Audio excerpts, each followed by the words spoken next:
Today we'll be talking about the anatomy of the head.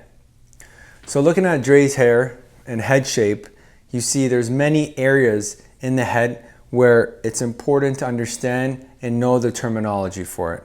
So for example, here we have Dre's O bone. Usually like an area where the bone is usually either protruding heavy, or some, like Dre, it doesn't protrude as much.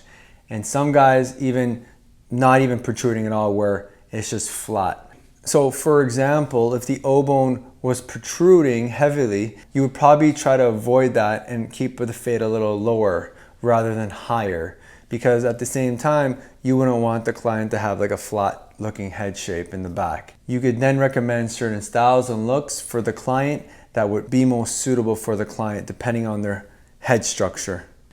Any professional, it is important to know the terminology of anything that you're dealing with. So if I'm dealing with the head and the hair every single day, it's so important to understand the shape and the structure of the head. Now going on, here we have the widest area of the head, which is called the parietal ridge. The parietal ridge is the widest area and is located from the temple to the side back of the head. So this is the widest area. So you have it on this end and then you have it on the other side.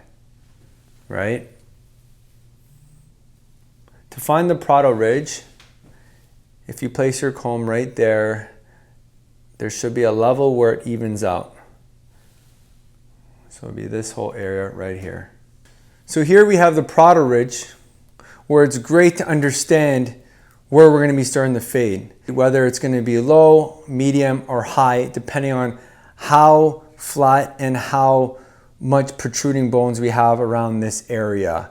So you could work around it. If the parietal ridge has a very flat surface, it's nice to have a nice fade going with the flat surface and fading. If there's protruding bones along the parietal ridge, it may be very difficult to fade and make your job a lot harder to actually make the fade blurry if that's what you're trying to do. The apex is the highest point of the head. So if you use the comb and you bend it back and forth, you could find exactly where it levels. So the apex would be right over here on the top of the head. And then you have the crown, which is located right over here. So usually where the crown's located, it's almost like a 360, where you can see where the hair swirls. So it's located right over here. So it's so important to understand where the crown is located and how it moves.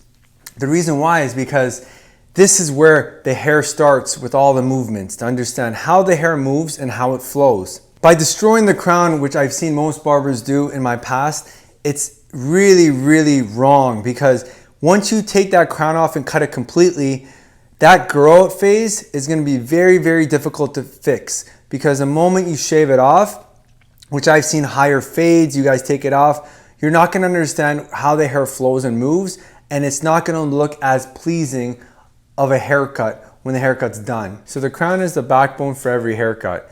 If you cut it wrong or you take it off, it's going to grow funny. So you want to stay away from forcing the crown from not doing what it's supposed to do, which is to sit naturally, but at the same time you want to be able to educate the client on how to style it and how it moves so that they could do it and repeat that hairstyle at home. Just below the O bone, where the neck area is, the nape, which is the lowest area that's located on the neck. So here we do a lot of taper fades, where we do a lot of low fades located in the nape area. And then sometimes we'll even do like a low drop fade. So the nape area, there's a lot of action where the fade actually comes out, including for tapers. And that is the fundamentals of terminology.